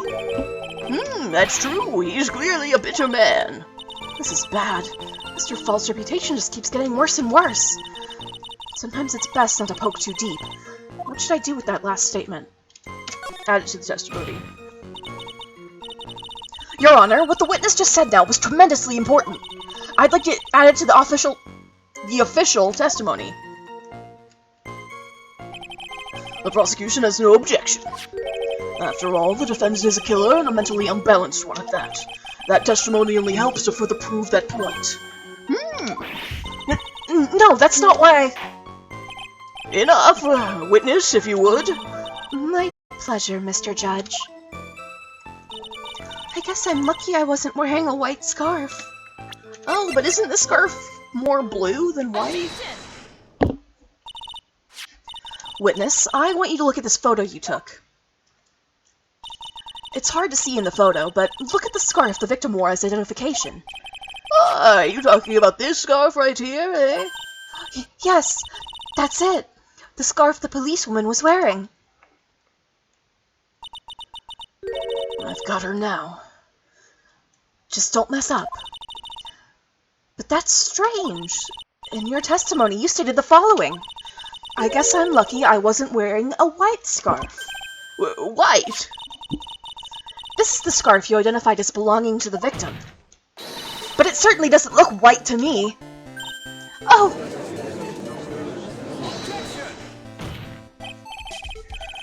Well, it was foggy that day, and it was raining as well. It's not surprising that she mistook it for white. Sorry, but not this time. The witness just confirmed that this was the victim's scarf. Yes, but what's the significance? It's true that the scarf doesn't look white, but...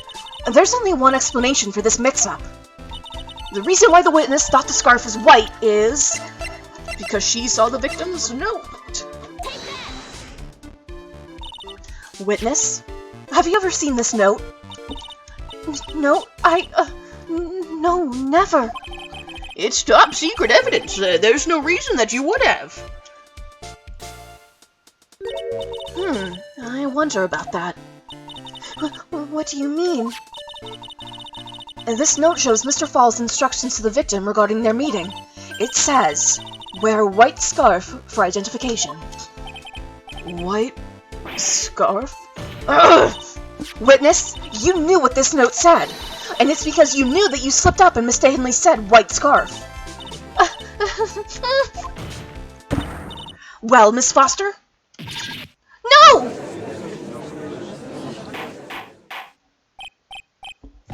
Mr. Edgeworth, I'm waiting for an explanation. I'm quite sure this note wasn't leaked to the public. And yet, this witness knew exactly what the note said. At the time of the murder, the number of people that knew were quite limited. Terry Falls is one. The person who wrote the note, Valerie Hawthorne, is another. And finally, one more person. Did you say one more person? That's right. A person that no one would have suspected. Have you figured it out yet? Yep. The third person that knew the contents of the note was... not Melissa Foster, but Dahlia Hawthorne. And that person is Dahlia Hawthorne. Dahlia Hawthorne? I've never heard that name before.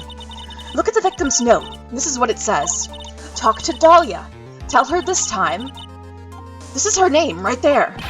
What's this? So who is this person? This Dahlia Hawthorne?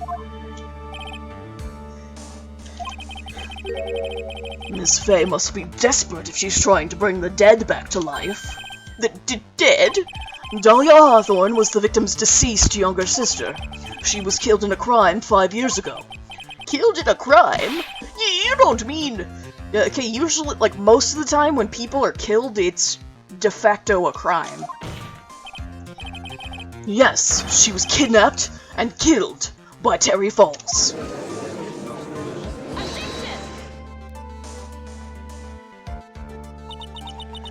You said she was killed, but was she really? What are you implying? Of course, people thought she had died 5 years ago, when she fell off Dusky Bridge and was lost in the Eagle River. However, her corpse was never found. She was declared legally dead 5 years ago.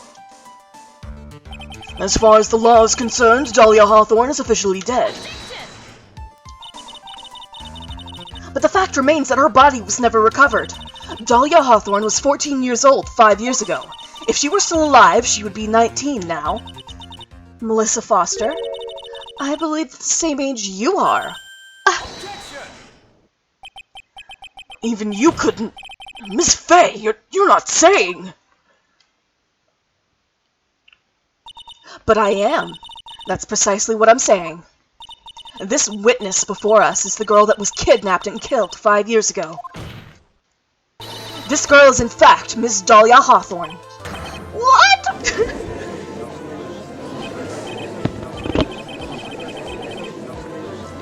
Nice work. That was like tossing a grenade into a 3-alarm fire. But unless you can tie all the loose ends together, you're nothing but a hit-and-run arsonist. I understand. If I can expose her true nature, I can turn this whole case on its head. Now is my chance to make Mr. Edgeworth squirm. Witness? Just who are you, anyway? I'm... I didn't think it'd come to this. That's enough. You don't have to say any more, witness. Yes, I understand. What? Mr. Edgeworth, explain yourself. Your Honor, I have an admission to make. I honestly never thought the defense would pursue the matter this far. You don't mean... Yes, the prosecutor's office isn't filled with fools, you know. Naturally, we conduct full background checks on all of our witnesses.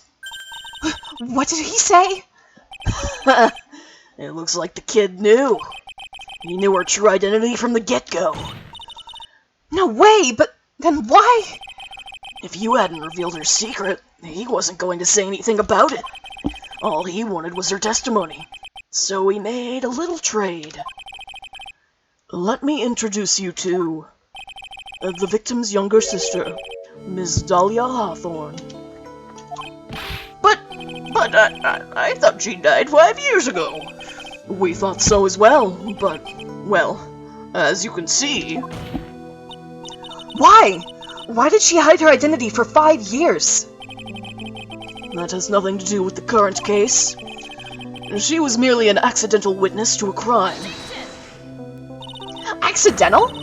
I don't believe that for a minute. For the last 5 years, she's been playing the role of the victim. And now we find her acting suspiciously at the scene of another murder. Really, Miss Faye, I must say your strategy here is painfully obvious. You're trying to pin your client's crime on an innocent witness in order to win. At any cost. How dare you? Please, let us take a moment to think.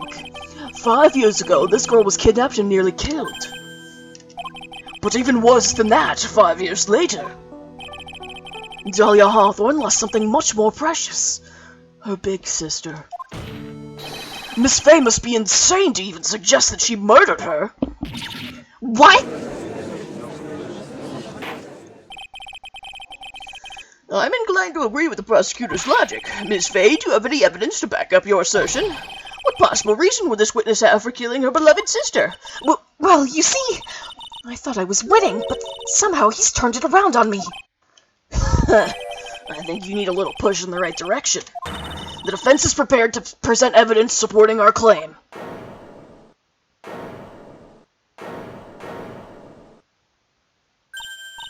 That wasn't me! It was this guy, this crazy coffee addict! I think we've heard enough empty threats from you, old man. What makes you think they're empty, boy? Because your protege looks like she's sweating bullets. I am sweating bullets. You think you're in a tough spot, huh? Of course, aren't I? No. You've just arrived at the moment of truth, that's all. Whether you win or lose, that's up to you. Up to me? The rashness of youth. How charming. This coming from someone younger than me. Now then, let's not waste any more time, Ms. Faye. What motive would this witness have for murdering her own sister, Valerie Hawthorne? 'Cause the note says something about, tell her this time the whole truth must come out, and Dahlia was like, no, I don't want the whole truth to come out. The story starts after Terry Falls escaped. He called Valerie and told her he wanted to meet. This is the note she left. It says, talk to Dahlia. Tell her this time the whole truth must come out. Valerie Hawthorne gave Dahlia a warning. She told her she was going to reveal to the world the whole truth. The whole truth? There was a dangerously important secret between Valerie and Dahlia. That's the reason Dahlia felt she had to kill Valerie. To keep her mouth shut permanently. A terrific story, Miss Faye. If you like fiction, that is. Enlighten the court, Miss Faye. What was the secret that was so important? Where's your evidence? Edgeworth first tasted the thrill of lying in court in this case and then went off the deep end. Dahlia and Valerie Hawthorne and Terry Falls. There's only one important secret that connects them all. Oh, yes. I know this secret. Oh, hey, Keela, good to see you. Your Honor, the defense would like to request further testimony. What testimony? Regarding the kidnapping 5 years ago. We believe it will explain a lot of things, such as the nature of the important secret between the Hawthorne sisters. Very well, I'll grant your request for further testimony. I know it'll be painful for you, but can you enlighten us once more? Girl? Yes, I'll try, Mr. Judge. Spinach dip. Yummy. I'm going to make some mac and cheese after this stream. Well, between this stream and Wolverine movie night. Putting on the charm one more time, Dahlia? This will be the last time you hide behind your womanly wiles.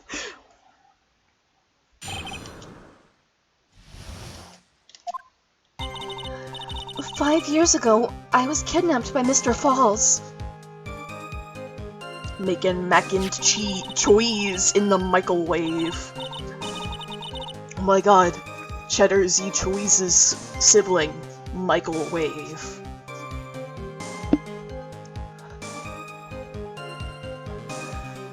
The ransom price was a raw diamond. My sister Valerie brought it to the bridge. After she made the exchange, she shot Mr. Falls in the arm. That's when Mr. Falls tried to kill me by shoving off the bridge from behind. I survived, but I was afraid I might be kidnapped again for my family's money. Michel-wave. So I decided to change my identity and start a new life.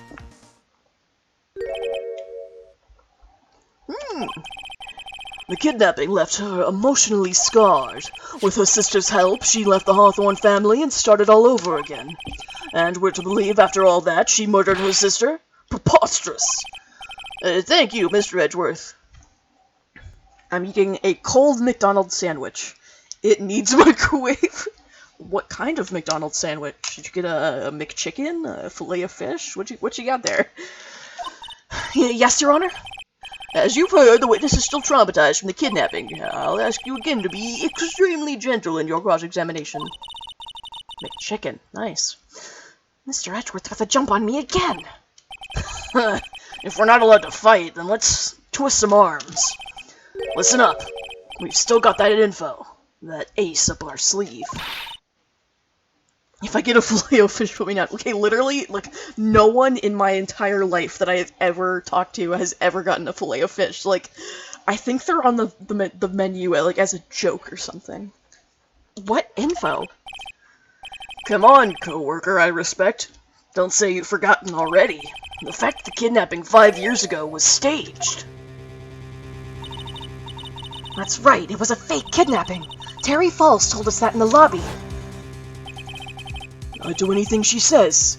Anything Dahlia says. Oh damn, Octa, you ruined my streak. Now I know one person who's gotten a Filet-O-Fish. What you're saying is that the kidnapping 5 years ago was planned by... Yeah, me and Dahlia, and Valerie too. Yes, that's it! The fake kidnapping is your best shot, Mia. I'll eat anything once. Okay, you know what? Admirable trait. I respect that. That's her secret. I generally try to take that approach myself. There's just some things where like the smell is too much, and I just like I'm sorry, I can't expose myself further to this. Like, I think my one really big gripe is olives. I'm sure if I thought harder about it, I could name a few more, but off the top of my head, olives. Okay, kidnapped by Mr. Falls. She made the exchange. He tried to kill me by shoving me off the bridge from behind.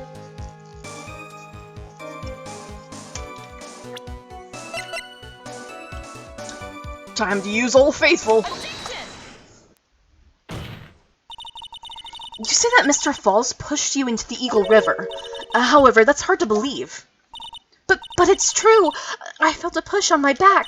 I'm certain of it. It was Mr. Falls. I'm sorry. I guess I wasn't clear enough. I shouldn't have said that's hard to believe. I should have said that's impossible. Impossible? I asked the court to recall the condition of Dusky Bridge, now and 5 years ago. That bridge hasn't changed one bit in these last 5 years. If someone had pushed you from behind as you have claimed, instead of being carried away by the river, you would have been smashed by the bedrock below, which, as we all know from playing Minecraft, is unbreakable. A most certain death. Do you understand now, Dahlia Hawthorne? The very notion that my client pushed you from behind is impossible.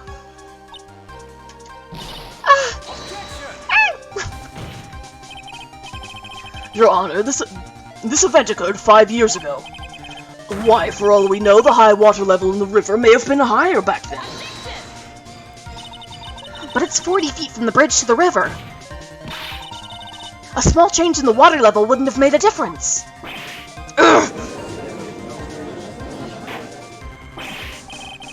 You're right. If the events occurred just as the witnesses testified, then the defendant couldn't have pushed the witness into the river. Young lady, what is the meaning of this?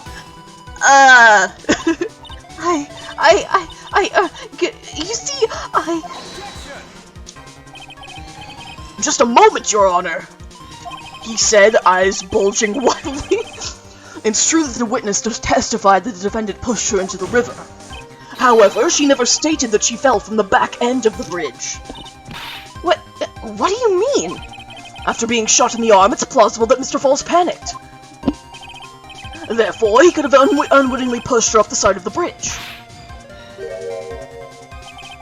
If that's true, she would have fallen into the river. Well, Miss Hawthorne, is Mr. Edgeworth's explanation correct? Now that you mention it, I do remember now. When I fell off the bridge, my skirt got caught on one of the bridge's side wires.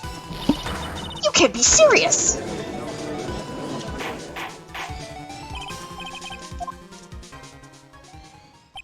It seems Miss Faye's assault has finally reached its conclusion. Not now, Mia. This is no time to retreat. Unfortunately for you, this is just the start of Miss Faye's assault. What? I believe your reasoning went something like this, Mr. Edgeworth. After being shot in the arm, it's plausible that Mr. Falls panicked. Therefore, he could have unwittingly pushed her off the side of the bridge. However, once again, I'm forced to say that's impossible. Ridiculous! What's so impossible about it? Because your flawed logic contradicts the court record. Yeah, the photo of them on the bridge. Your Honor, all of the answers are right here in this photo. Take a look at the wires supporting both sides of the bridge. They extend up to about 5 feet off the ground. It would be impossible to push someone off from there. No. But let's remember the size and strength of the defendant. Wires like this wouldn't be a problem for him. He could have easily picked up a 14-year-old girl and thrown her over. But he got shot in the arm, dingus. So young and already so forgetful, Mr. Edgeworth. Mr. Falls had been shot in the right arm. And more importantly, Valerie Hawthorne had her gun trained on him at point-blank range. Ugh. So, Mr. Falls throwing the witness off the bridge? That is clearly impossible. He said, imitating Bowser. Dahlia Hawthorne, you jumped into the Eel River intentionally. What? What is this? Wait, why did he fucking make Furio Tigre noises? Indeed. What do you mean by such a ridiculous remark? Yes, it's ridiculous. My sister was there to help me. She had her gun and handcuffs. She could have saved me. Jumping into a raging river like that, it would have been suicide. Perhaps, but still, that's exactly what you did. You were probably confident that you could handle the swift current. But even more so, the witness had a much more compelling reason for jumping into the river. Oh? Then what was it? What was so important that she'd want to jump into the river? The witness is still alive. This fact alone explains everything. This is why she risked her life by jumping into the rapids of the Eagle River. Like all Minecraft players, she did it for the diamonds. 5 years ago, something else disappeared along with Dahlia that day. The item that Valerie brought up the mountain with her. The $2 million diamond. No, it can't be. Yes, Dahlia had it planned all from the beginning. The $2 million, she was going to keep it all for herself. She forced Mr. Falls to help her fake the kidnapping.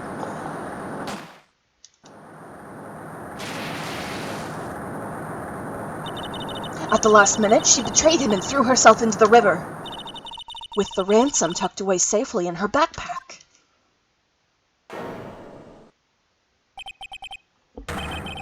That's simply ridiculous.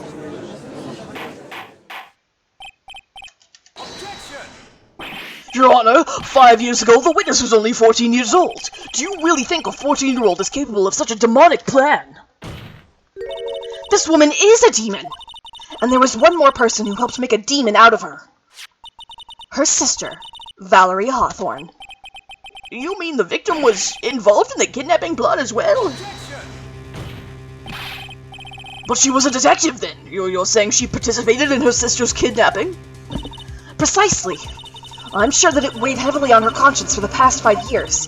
This is the sole reason behind the victim's murder. What do you mean by that? On the day of the murder. She's Artemis Fowl, what a girl. I wish I had read enough Artemis Fowl to know what was going on. After receiving the phone call from Mr. Falls, Valerie called her sister, Dahlia, and then she told her what she was planning to do. Planning to do?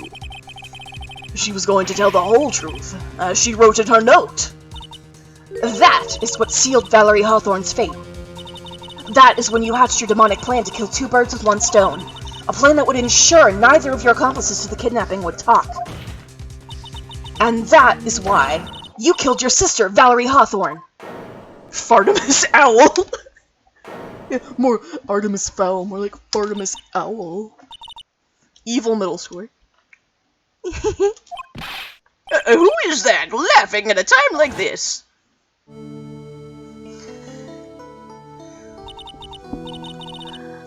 Forgive me. It's just hilarious. Witness? Is that you? You amuse me, woman. Ms. Mia Fey. You can certainly weave an exciting tale. Naturally.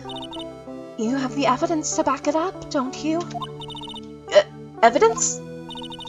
Evidence that I planned the kidnapping, of course. And that at 14, I plotted it with Mr. Falls and my big sister. Well, and one more thing. What happened to the $2 million diamond? If you can't provide evidence to at least show that... Well, Miss Fey? I don't know. What a joke. You, Miss Fey. Are you stupid or something? How could I prove a fake kidnapping that happened 5 years ago? I don't even have decisive proof of Valerie Hawthorne's murder. Well, it seems that we've come to the end. To be honest, the witness's behavior does raise certain suspicions. However, I am forced to reject the assertions made by the defense. Of course you are. Is this it? Is it really over? That girl has made a fool of me, and there's nothing I can do about it. Without evidence, the trial is over? Who decided that? Mr. Armando! Come on now. Haven't you figured out that you can make your own rules? For example, even if there's no evidence, there's still testimony. Testimony? On the day in question, Dahlia Hawthorne murdered her sister, Valerie Hawthorne. She had her body in the trunk of Mr. Fall's stolen car and then went to meet with him. Disguised as her sister, Valerie Hawthorne. That's what you think, right? Yes, that's right. In that case, there's only one answer, right? There's only one person left who can testify about Valerie Hawthorne's murder. Since there's no proof, there's only one thing left to do. Who is the one person who can testify to that demon woman's crimes? Mr. Falls. Your Honor, the defense wishes to call a new witness. A new witness? Yes. We would like to hear the testimony of Terry Falls. The defendant. There's only one person that can shed any further light on the situation. Only one person that knows what Dahlia's role in the kidnapping was. Only one person that can say whether the person in the photo is Valerie Hawthorne, or whether it was in fact her younger sister Dahlia, disguised as her. There's only one person who can solve this riddle once and for all. And that person is Professor Herschel Layton. Well, Mr. Edgeworth, what is your take on this? Why not? The prosecution has no objection. Very well. Bailiff, bring the defendant to the witness stand. This is my last chance, Mr. Falls. My last chance to establish Dahlia's guilt. You're all I have left.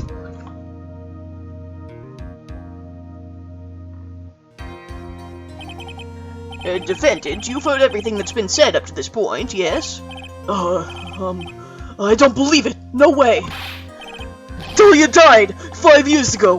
Valerie betrayed me. Mr. Falls, I don't know what she said to you 5 years ago, but one thing is clear. Dahlia is very much alive, and you were used for $2 million. That's not true.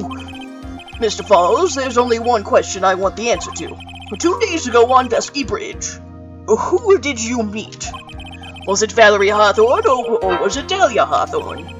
Dahlia, did you betray me? 5 years ago, she promised never ever betray each other. Terry. Dahlia, it's true. You're alive. You don't trust me anymore? That makes me sad.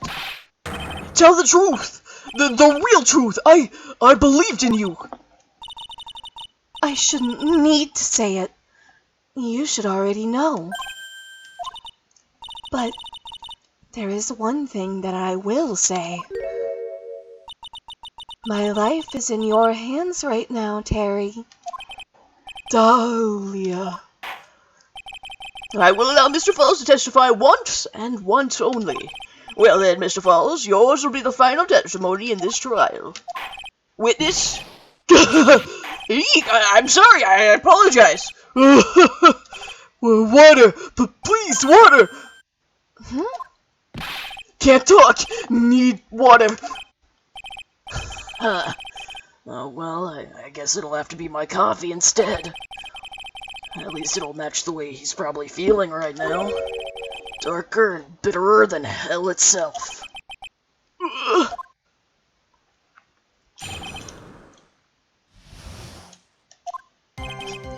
That day, 4 p.m. I stopped the car. I was in front of Bridge. She wasn't there, so I waited on Bridge. I watched my car from Bridge. I never put no body in that car. Finally, one woman came. She stood in front of me. We talked, then she left. That was Valerie, not my Dahlia. Mr. Falls, you're covering for her. Do you think she would do the same for you? That's enough, Miss Fay. His last statement was a fitting way to end the final testimony of the trial. Well then, Miss Fay, please proceed with your cross-examination. Is this how you want it to end, Mr. Falls? Another guilty verdict to go along with your death sentence? There's only one person who can stop it. You, Mia. I think.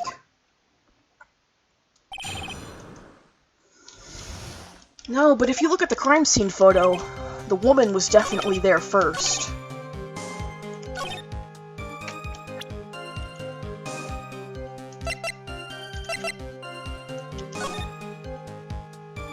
She has her back to the part with the hole, with the part of the bridge with the giant hole in it, so she got there first.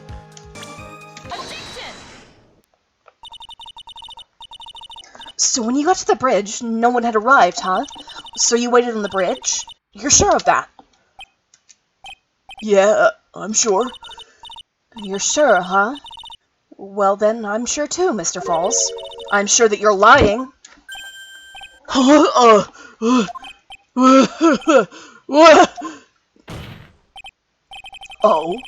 I would love to hear your rationale on this, Miss Fay. You want to know who arrived at the bridge first? Just look at this photo. It's perfectly clear. Obviously, the person that came first would be the one at the end of the bridge, right? But that's the victim at the end of the bridge. Precisely my point.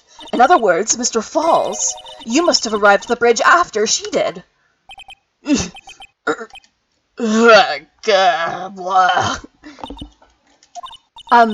Mr. Falls, please don't get so worked up. We just want the truth. I got there around 4 o'clock. It's true. I had somewhere to go, a special place.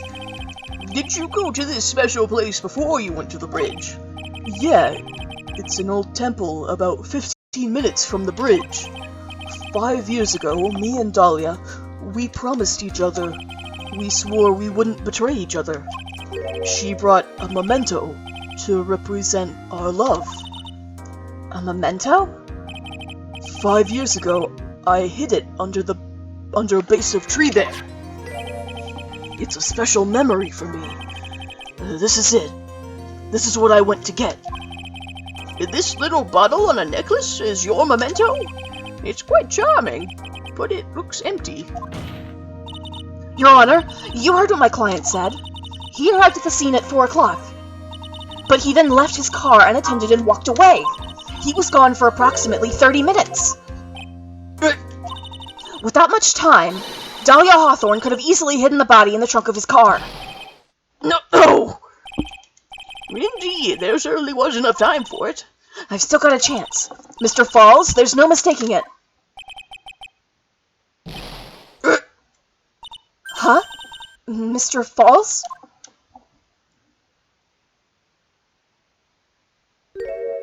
Sir, that's blood.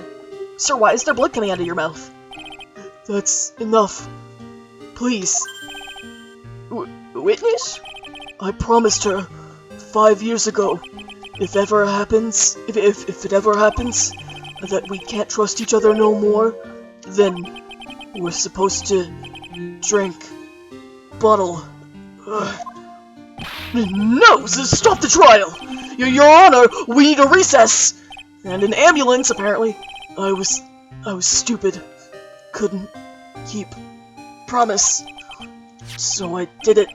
I drank this. No, we were so close! Just a little more! I was going to prove your innocence! No, don't want that. Don't trust self. Maybe kill again. Kill sweet Dahlia again. Mr. Falls? Mr. Armando. Thanks for the coffee. Mr. Falls!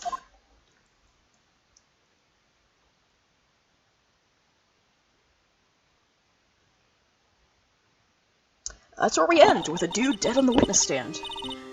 And so my first trial ended. Suddenly and tragically. It ended with no winners, only losers. I ended up with a wound that cut so deep into my soul I thought it'd never heal. I'm sure it was the same for the young prosecutor as well. But one person, the true criminal, Dahlia Hawthorne,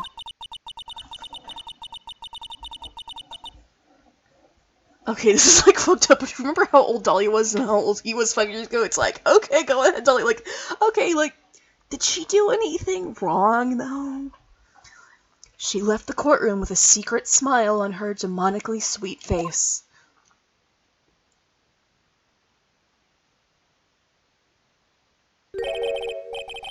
Unforgivable. That witch. Mr. Armando! We were so close to the truth. It was right there in front of us. You were just a little too soft, Mia. It's my fault! It's all my fault that Mr. Falls killed himself! Don't cry, Mia. You're going to make my coffee all salty. I knew it! I knew I wasn't cut out for this! Mia? Don't you get it? You can't cry yet. Normal. So normal behavior. The only time a lawyer can cry is when it's all over. Mr. Armando!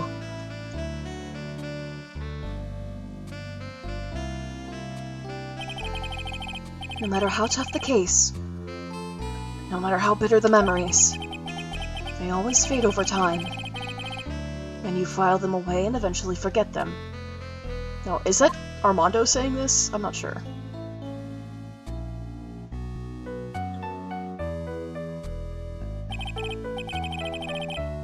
One year later, in this very same courthouse, I myself got wrapped up in that case. Oh, that's Phoenix talking. So now you understand why Mia was so panicked about Phoenix near the end of that trial, because he had the necklace full of poison, and then he ate it, and she was fully concerned that she was going to see a repeat of someone killing themselves for the love of Dahlia Hawthorne. Only after that did Dahlia Hawthorne get put on trial for her crimes.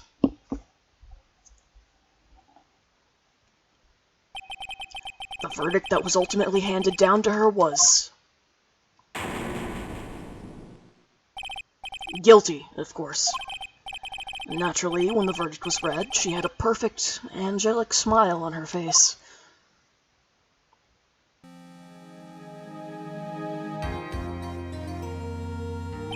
It was finally all over. At least, that's what I thought at the time. Unfortunately, I couldn't have been more wrong.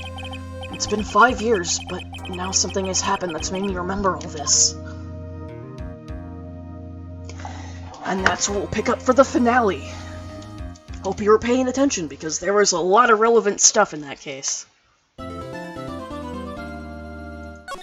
Alright, so I'm gonna save there. anyone who already has the tutor invite link, you should go ahead and join the room. Oh wait, shit. Stop it. Never mind, that's a spoiler. Don't. Okay,